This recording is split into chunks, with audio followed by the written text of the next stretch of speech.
Hi there, it's Gina Gardner here, and I'm joined by my good friend, as always, Rachel Davidson. Hello. This is going to be another of our genuine chats where we explore a theme, and our theme today is that of love. Love. Now, both of us are international #1 best-selling authors. Yep. Rachel has written The Point of Me. My latest bestseller is Thriving Not Surviving, the 5 Secret Pathways to Happiness, Success and Fulfillment. Mm-hmm.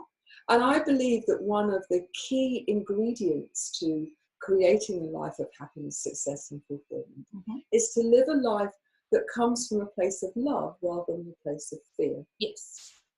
Now, I think it's important that we actually define what we mean by love, because for many people, they would think, oh, yeah, that's a bit pink and fluffy, it's a bit namby-pamby. Yep. How can you love all the time? That's unreasonable. It's a word that gets overused a lot, doesn't it? In sort It does, of, overexcited American type conversation of, I love tea. There is no doubt. I've never met anybody who drinks as much tea as Rachel, I have to say, on tap. But I think in the context of this, there is romantic love. Yep. There is the love of the people that you care about, the love of the environment. Mm-hmm. But actually, although I think love encompasses all of those things, mm-hmm. I think for me, what I'd like to get over to people, there are a number of principles. And one is that living from a place of love rather than fear, that means that your starting point is not one of trying to get away from, to protect yourself. It is about starting with you. Yes. And, we've talked a number of times about every relationship that we have with other people is a reflection of the relationship we have with us. Mm-hmm. And so for me, living from a place of love means that you have to start off by loving yourself. And I need to define again, that does not mean being overindulgent. In fact, quite the opposite. Or narcissistic, or no. Egotistical, or any of those kind of no. tinges that people can think about when... If you truly love yourself, you want the best for yourself, you want to be the best version of you can be. Yes. So you're going to look after your body, you're going to look after your emotional and mental state, you're going to look after yourself as a spiritual being. Yes. It's the whole package. And for me, love can be quite, I was going to say demanding, but I mean in the sense of it demands high standards. It's right. Not about, I love myself, so it doesn't matter if I am not looking after myself. I'm being kind to myself by eating that cream cake, or I'm being kind to myself where I'm letting myself off the hook, which for me is completely different to self-care. I think you're totally right about love. For me, love is an active verb. Yes. It is about activity. It is about, positively creating something. It's not, I think, and I do know a lot of people, I've come across them, who think that it's just something that happens. Yes. Without work, without effort, without, meaning. I think that could be a lot about sort of people's... the necessary life cycle that happens in terms of, and it's most evident, I think, in romantic love, where the initial phases are very, very involving and effortful, and it doesn't feel like you're working hard, but in actual fact you're spending a lot of time or whatever. And then as the relationship develops, you both begin to, separate again, I guess, is how, and people stop putting in the work. And this is why loving relationships, the romantic side of love, can fall away, because effort isn't being put in. But it's the same with yourself, isn't it? I mean, I have to get up every day and think positive thoughts about myself, be compassionate with myself, I think that's... accept that I made failures yesterday maybe, and deal with that kind of thing in a loving way. It's all active. People use words like love at very high level. Yeah. But we each have a blueprint of what does love mean for us, and how do we need ourselves and others to behave in order to feel loved. Yes. And when it doesn't match, that's when huge problems occur. Yes. And I think one of the reasons why there's such a mismatch is that we have a blueprint that's very, very clear about how we need other people to treat us in order to feel loved. Yeah. But our blueprint for ourselves is much less clear. Yes. And, often say, if you don't love and appreciate who you are, the wobbly bits and all, then it means that you are likely to accept behaviours from other people that are less than loving. Mm-hmm. Loving for me is about being very clear that you are enough, that you're not broken, that you don't need fixing, but at the same time that you are a work in progress in order to be your best self as you grow and develop throughout your life, and that's never done. Yeah. But it needs to be done with compassion. It needs to be done with kindness, but not overindulgence. I was watching Mike Dooley, who is an American author and speaker on the subject of, or many subjects really. He does a lot with laws of abundance and manifestation in terms of my experience of him. He also does notes from the universe, and those notes are actually all about sort of, loving and being compassionate to yourself. And he talks about the universe as how a lot of people approach it with this sort of sense of, oh, God loves you anyway. God will love you anyway. And he sort of says this, if you're not careful, this can turn into a sort of a, instead of a positive thing, it can turn into a slightly negative thing. And in the sense you think, oh, right, so what, if I'm really awful today, God will still love me. If I'm clumsy and fall over and break my leg and I'm stupid to myself, God will still love me. And so some people in their heads can turn it into a devaluation of love. And he counters that by saying that the universe, the God, however you want to talk about it, is non-judgmental. Yeah. And in that sense, yes, if you fall over and break your leg or you hurt yourself on purpose, God will still love you. But the secondary point to that is that it is not a neutral universe. So, God will still love you, but it doesn't stop there. Yeah. Then things will happen. Yeah. Judgments and consequences, and perhaps some people out there will think of those things as karma. The forces of that will happen. So, and you used the phrase, a benign universe. Yes. I think. And I think very much that loving oneself is in the same way, that you can love yourself despite all of the awfulness you do necessarily. Yes. Some people out there in the world either avertedly or inadvertently go out to create drama and silliness, and they probably love themselves. Well, I think that we need to define that for me is love which is indulgent. Mm-hmm. It's not true love, because true love requires, I believe, you to do the very best that you can for yourself.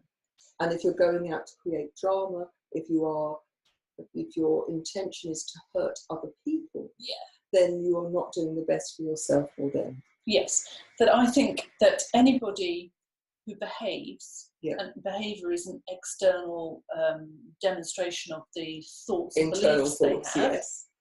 Anybody who is behaving in what you, on the end of it, might interpret as being unloving, I would challenge them that they hadn't done enough work on loving themselves truly. That they'd probably gone down to a couple of superficial levels and had stopped at the point which felt comfortable to them, and which they could justify bad behaviour on the basis of some, insert some justification word. Because if you want the very best for yourself, then sometimes that's hard. There are times when, I look at the plate of cakes and I think I ought to be eating a carrot. But actually, in terms of self-love, there are times when self-love means saying no. Yes. And if you put that into the context of a parent, even scarily saying yes to some things. Absolutely. If you think about parents, and I believe that unconditional love for self and for others is very different to be allowing people to walk all over you. Yes. And I know that when I was a principal of a school, one of the conversations I had on a very regular basis with different parents was, you want the best for your child. I mean, most parents do. That's a natural thing. Yeah. But you being a doormat, you letting those children do whatever they want, whenever they want, however they want. Yeah. Actually, you believe you're doing that from a place of love. Yeah. But actually, I don't think it's a loving act. No.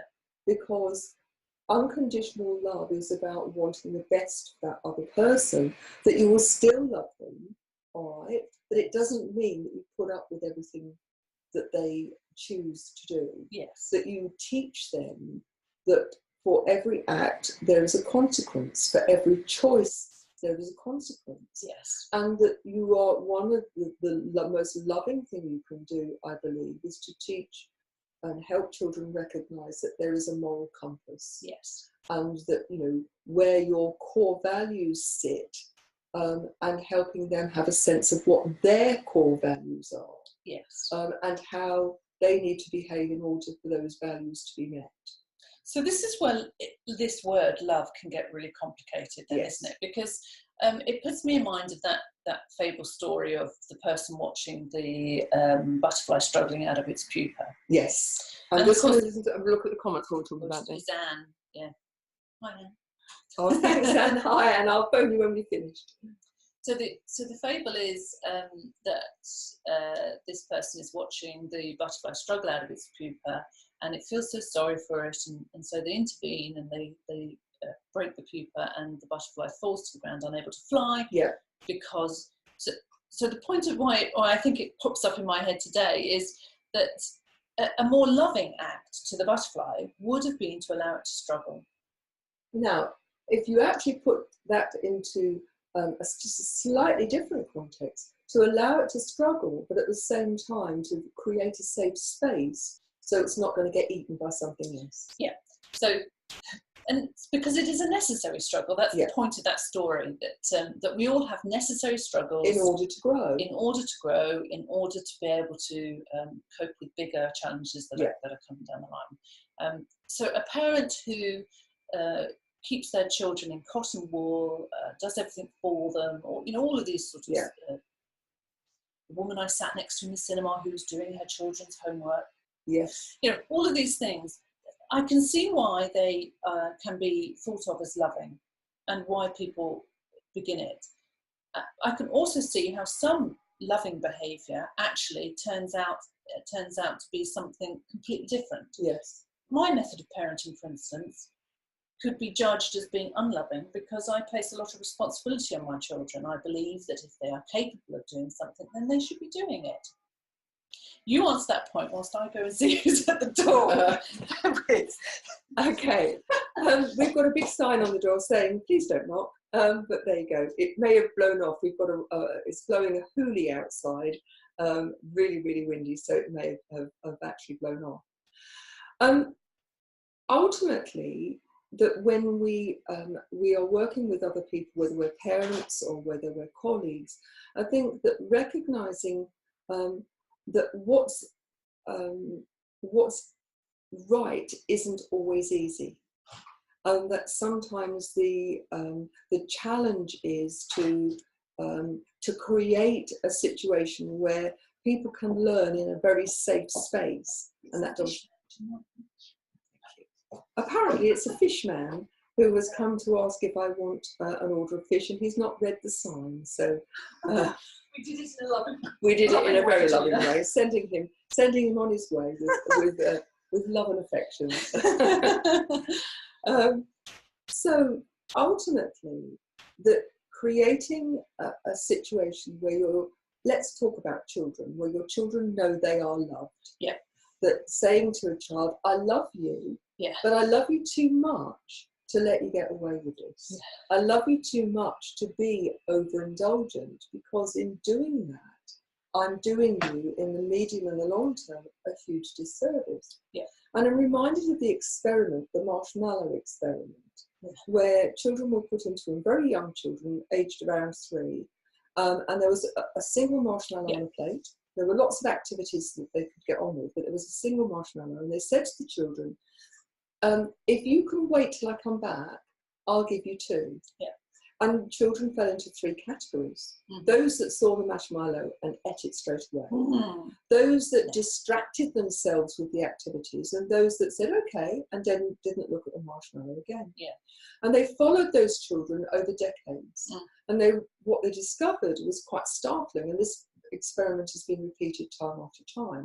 What they discovered is the children who immediately ate the marshmallow, who could not manage deferred gratification, were less successful, earned less, were fatter and more likely to be overweight or obese and unhealthy.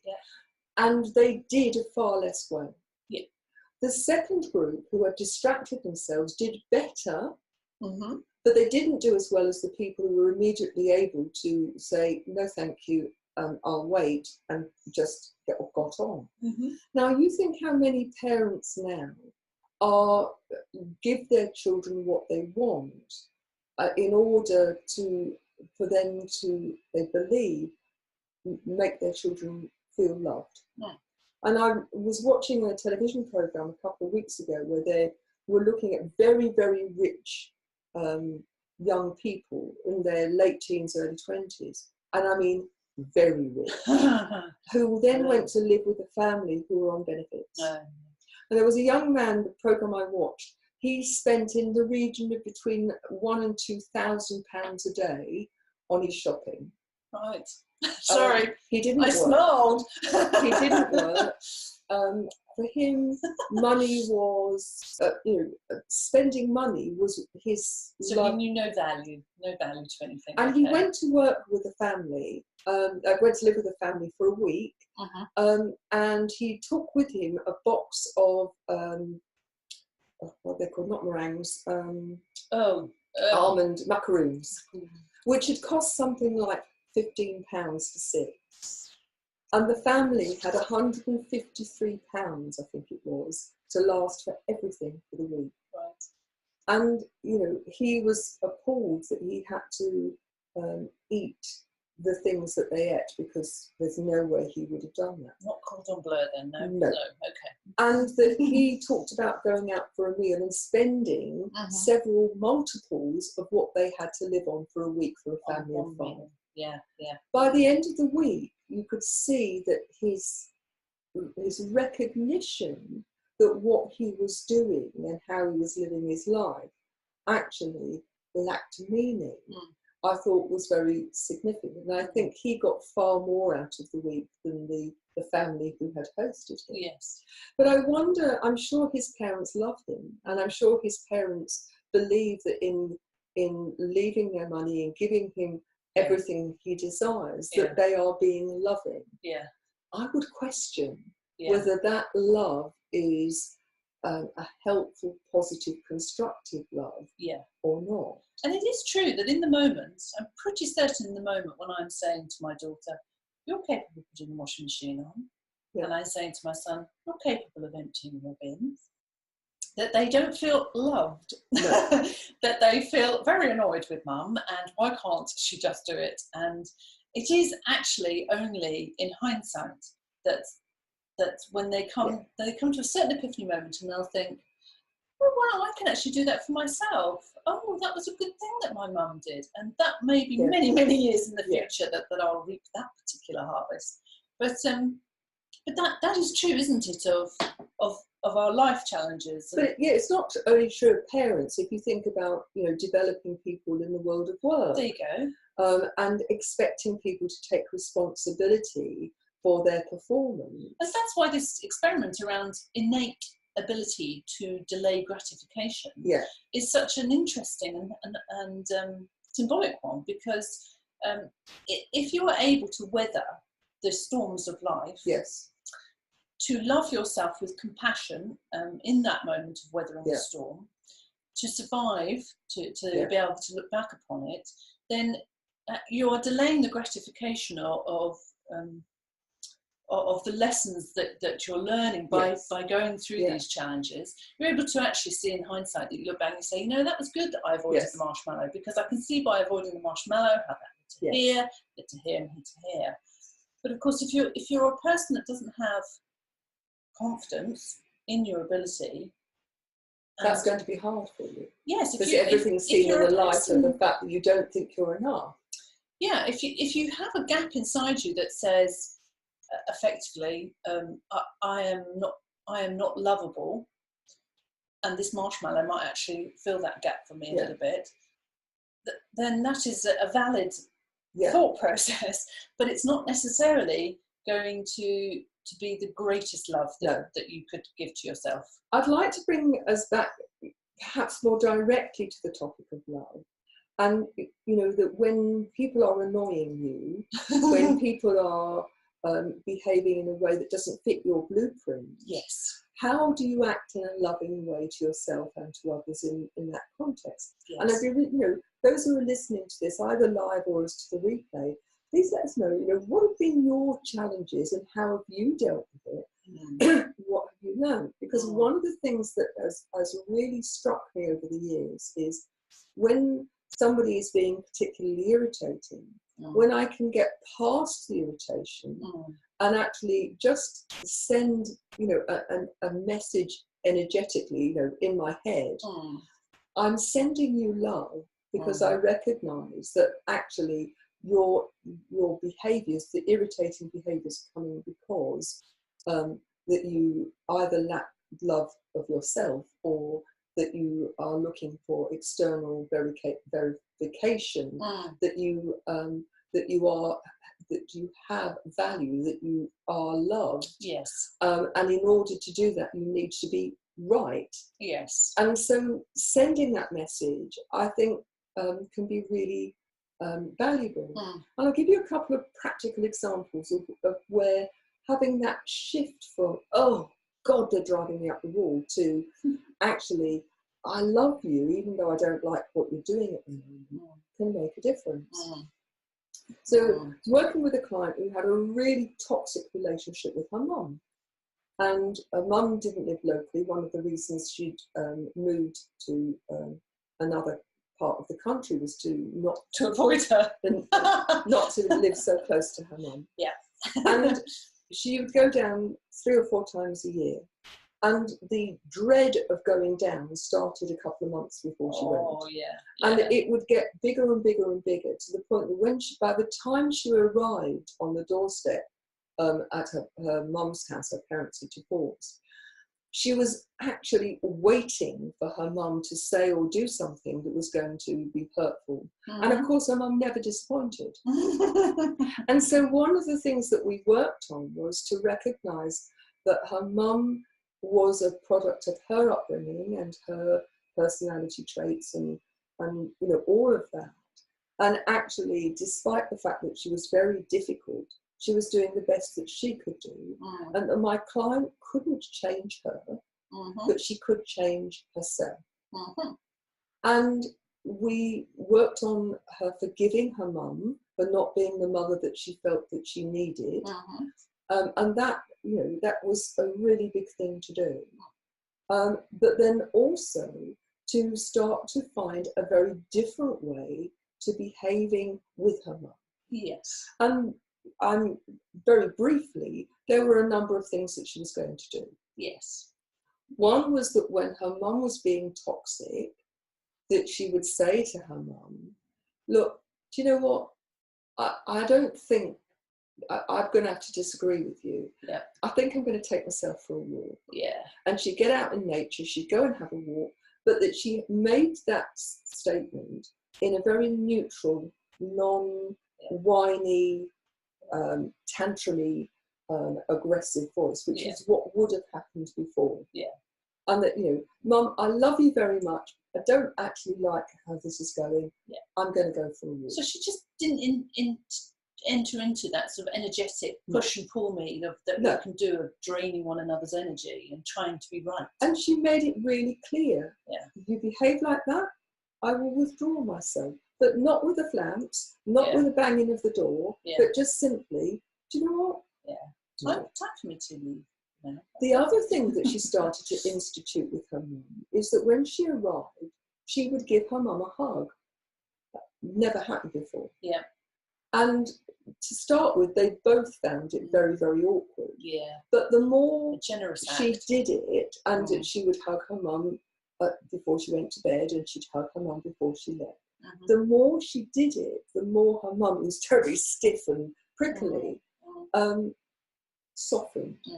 Now, her mum is still a difficult person, but actually the relationship between them is much more rounded. The impact on your client less painful. But what she's also recognised is that she has become a strong, independent woman, in part because of the need to do that, because of her upbringing. Yes. And that she has been able to see the gift. Yes. So sort of 3 layers really: forgiving, not condoning or forgetting, but forgiving. Not putting up with it and actually sitting there and thinking, I've got to take it. And incidentally, protecting herself, if you like. She has a magic bubble that she puts herself into before she goes, which allows her to send things out, but protects her from things coming in. Now, you could argue that's just a bit of an imagination. But the mind is powerful, Gina. Of course it is. And so as Dumbledore says, just because it's in your mind, Harry, doesn't mean it's not real. That's absolutely true. And the third thing is to make an approach, a loving approach, through the hugs, with actually saying, you're my mother, I love you, I'm connecting with you, even though I don't necessarily like the way you go on. Okay, so this is very relevant in my particular life, where I have a person who I feel has been very bullying and controlling. And they're not a family member. Yeah, I'm just listening to... Vivian's joined. Hi, Viv, nice to see you. They're not a family member, so there's no real reason to stay within their energetic sphere. And so now I'm a person who tries to live from love and respect and professional behaviour, and if I am doing a job, I do it to my best abilities, because why would I waste my time on a type of mindset that I have? But clearly it's not valued. Very clearly it's not valued. In fact, actually, I'm quite a threat, I believe. Now, I have considered how I might live from a point of love in that scenario. And I understand that I could, live from a point of love for myself in terms of what I find acceptable and what I don't. But somebody suggested that that when problematic people like this come into your life, that you should consider them like lettuce plants. So you decide to plant a lettuce, and the lettuce begins to fail. It doesn't thrive. You don't blame the lettuce. This is the theory. You don't blame the lettuce. You give it love. You give it care and attention. You give it compassion. You give it the right soil and water and all this sort of stuff. And you protect it from slugs and all this. And I totally get that possible approach. But then I think of applying that to this particular personality and the cost that it would give me. It would be a cost in being generous and compassionate in that manner, in acknowledging their failings, lettuces aren't very capable of fighting off slugs, so I should protect them, in acknowledging their base being, I should work harder at that. Now, I know what my internal self says about that, and it is very much of the viewpoint that I don't believe that this person is a lettuce. Okay, I believe that they are I don't know, Japanese knotweed. Just keep the plant analogy going. I did not choose to plant that lettuce, or in this case, Japanese knotweed. It wasn't my choice. I didn't choose to have them as a child. I didn't choose to marry them. All of these sort of aspects. So now my upbringing has been sort of like, don't have conflict, don't be pushy, don't step outside. So I am triggered into thinking, well, maybe it's me. Maybe I'm at fault. Maybe I should work harder. Maybe I should allow him to say those things to me, because maybe he has got authority to do it, and all these things. But it doesn't feel like a loving act to myself to do that. And I would agree. And I think the trouble with all of these models is they only fit a certain situation. And I think part of the problem is that we try to make these models fit everything. Yeah. And they are just a model. Yeah. So I'd use something quite different. The first question that I would always say to people is actually be honest with yourself and ask yourself the question, have I been doing a fair piece of work? Is the criticism valid? Yeah. And if you're truly honest with yourself, and I'm talking about, hi Steve, and I think it's important that you are honest and not brutal, that you are fair, and that you would use the same criteria for yourself as you would use for other people. Yeah. If in that you find yourself wanting, then you take a particular line of action. If, on the other hand, you find that you have behaved in a way that is absolutely in line with your values and your standards, then it's not you, it's the other person. But I also believe that you will have the right to either talk to that person and say, what you say is, I don't believe is valid, and here is my evidence, or to say, actually, enough is enough. Yeah. And I think that this relationship has come to its natural conclusion because I'm not prepared to carry on being treated in this way. Yeah. And I think that the challenge is that being honest with yourself and honest in a really upfront, open but fair way. Yeah. And lots of people have a different set of criteria for themselves as they do others. Yeah. Or they go into victim mode and say, oh, poor me, that other person's been nasty to me. And it may be that they're not being nasty, that they're just being, well, they're certainly being honest from their perception. Yeah. Because to say it doesn't make it true. No. And for a lot of people, because somebody else has said it, it is given validity because it's out there. Yeah. And I think loving yourself is about this level of honesty around, if I was using my core values and my criteria, what would be my measure for everybody else? Yeah. The measure, again, for me, should be the same.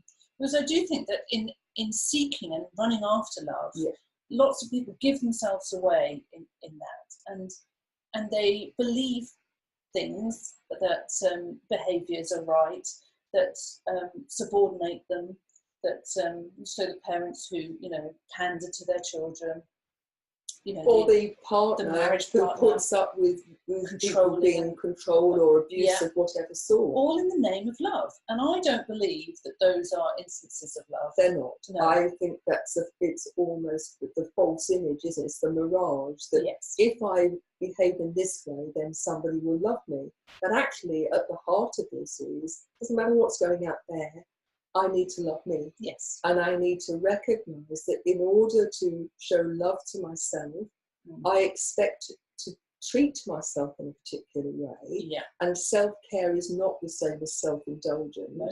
But at the same time, I am not going to let other people treat me in a way that is not loving to me, at least not respectful, not a way of treating me that I would expect to treat other people. So in that act of love to oneself, in the rejection of behaviour that is not coming from a point of love, as far as you're concerned, the individual is concerned, the next step, of course, it is the reaction to it. And that, of course, can be done from this point. So I could, for instance, become very vindictive. I could definitely behave in a way that would disable and inconvenience going forward. And it would be very easy for me to do that. But you see, my view is that, yes, you could do that, but the person you're devaluing is not the person who's hurt you. It's yourself. It's not in line with loving yourself. Being vindictive, it has an appeal at times that's very strong. But ultimately, I think it's destructive of oneself. Yes. I mean, we're probably running out of time. And before we do, one of the things that I would like to just leave people with the thoughts, they've done a lot of experiments with water. Yes. And looked at the the molecular structure of water. Yeah. And on the experiment I'm referring to, and there have been many, they took a water sample from the same place and they put it into 3 containers, identical. One they put into a lead-lined box to be their control. One they put into a situation where people were arguing and being fairly toxic to one another. And one where they were being loving and compassionate to everyone. The control water, the molecular structure did not change. When the negative environment, the molecular structure became very distorted, asymmetrical, spiky. The loving example became very symmetrical, very beautiful. Now we're well over 90% water, and I believe that, you know, that it's even if it's not that the molecules in our body change. I think the analogy is a really good one. If you put people into a loving, and by loving I mean quite a demanding love, not namby-pamby, you can do what you like love, but true unconditional love, which is I love you too much to let you get away with that.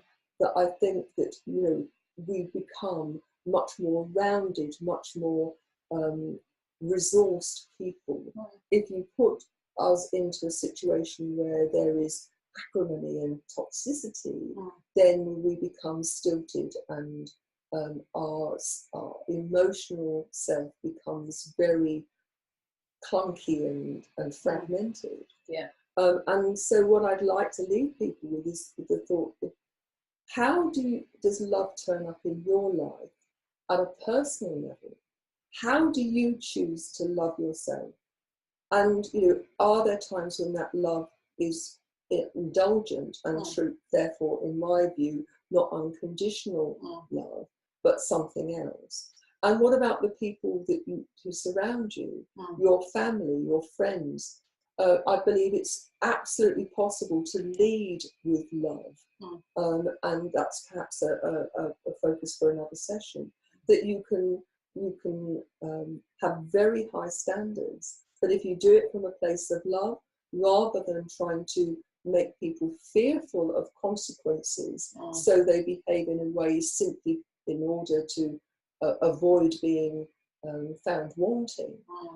Very, very different. And woe betide anybody out there who interprets my loving attitude as weakness.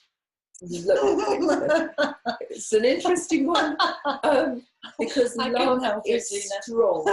I believe that to be loving, you do need to be strong. And that being vulnerable is not about being weak. It is about being open and being ready to be the best that you can be. Yes, agreed. And that's how I'd like to leave today's conversation. I'd love to know what you think. Please let us know. You know, what are the challenges for you when you talk about love? What do you believe is unconditional love? Now, you'll find lots of resources on the website, genuinely-you.com. That's genuinely, the little line, and the word you.com. You can get a free digital download of my book, Thriving Not Surviving, and also there's a 13-part TV show that you can actually sign up for. Love to know what you think. If you found it useful, please share, and we'll look forward to seeing you next week on our Genuine Chats. Don't forget, all our books are on Amazon and on the website. Point of Me and Thriving Not Surviving, the 5 Secret Pathways to Happiness, Success and Fulfillment. Take care now, with love. Bye. Bye.